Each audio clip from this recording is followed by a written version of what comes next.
Today is Tuesday, August 24. My name is Pastor Anthony, and this is Wilderness Wanderings.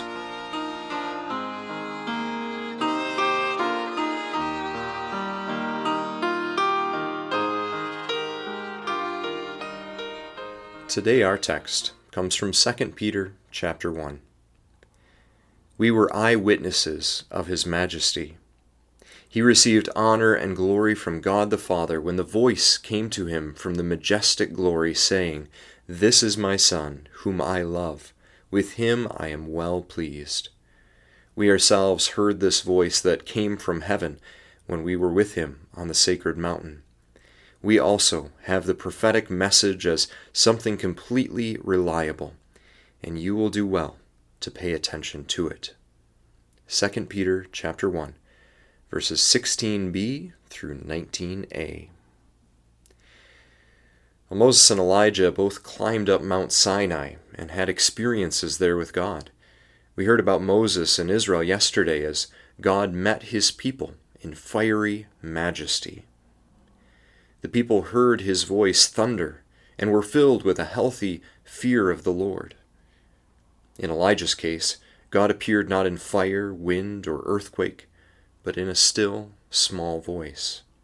This too was God's glory, inviting Elijah back into a healthy and humble fear of the Lord. Peter had an experience like that too. It was a day that Jesus climbed a different mountain to pray. And while praying, Jesus all of a sudden began to shine, like lightning, some writers say. Suddenly Moses and Elijah appeared there with him and talked to him. The three sleepy disciples Jesus had brought with him, Peter, James, and John, were all of a sudden jolted awake, and Peter stammered out some silly remark about building shelters so as to camp out in this glorious scene. But he was interrupted by a bright cloud that surrounded them all and a powerful voice declaring, "This is my Son whom I love. With him I am well pleased. Listen to him." That voice and cloud knocked the disciples to their knees, face down. Like the Israelites before Mount Sinai, they too heard the voice of God and lived. They too had the fear of the Lord imprinted on their hearts for years to come. That's the experience Peter writes about in our text today. We were eyewitnesses of His majesty, Peter says. We heard the voice. And this, he says, is what makes credible the testimony of Jesus Christ through witnesses like he and the other apostles. And it's not just that Peter was a witness, though. It's also that he was transformed by wrestling through his response to this revelation of Jesus. The man that we meet in 2 Peter is not the bumbling builder that we met in the Gospels on that mountain. He has been humbled by a healthy fear of the Lord. Eugene Peterson says that fear of the Lord is one long hyphenated word, not to be dissected into its component parts of fear and Lord. No, it's a new and different word that cannot be clearly nailed down or defined. It's the appropriate responsible awe and reverence evoked in us when we find ourselves in the presence of God in the revelation of His glory.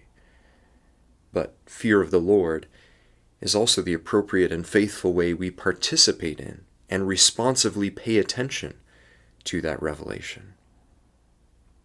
Fear of the Lord, reverence, and a faithful, humble response. This is indeed, as Pastor Michael said yesterday, the mystery of living the Christian faith. The revelation of Jesus Christ in our experience and in the words of our scriptures is not something that we can take control of and wield like a tool or a code of conduct.